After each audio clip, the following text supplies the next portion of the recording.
Hello friends, welcome to Creative Medicine.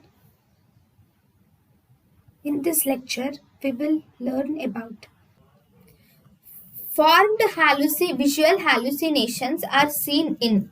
Visual hallucinations are mainly seen in temporal lobe. Okay, any lesion in the temporal lobe. This will result in all types of hallucination. But if you were asked about formed visual hallucinations, always you should suspect about temporal lobe lesions. Actually, if there is formed visual hallucinations, you will have to suspect about some organic cause of the hallucination for sure.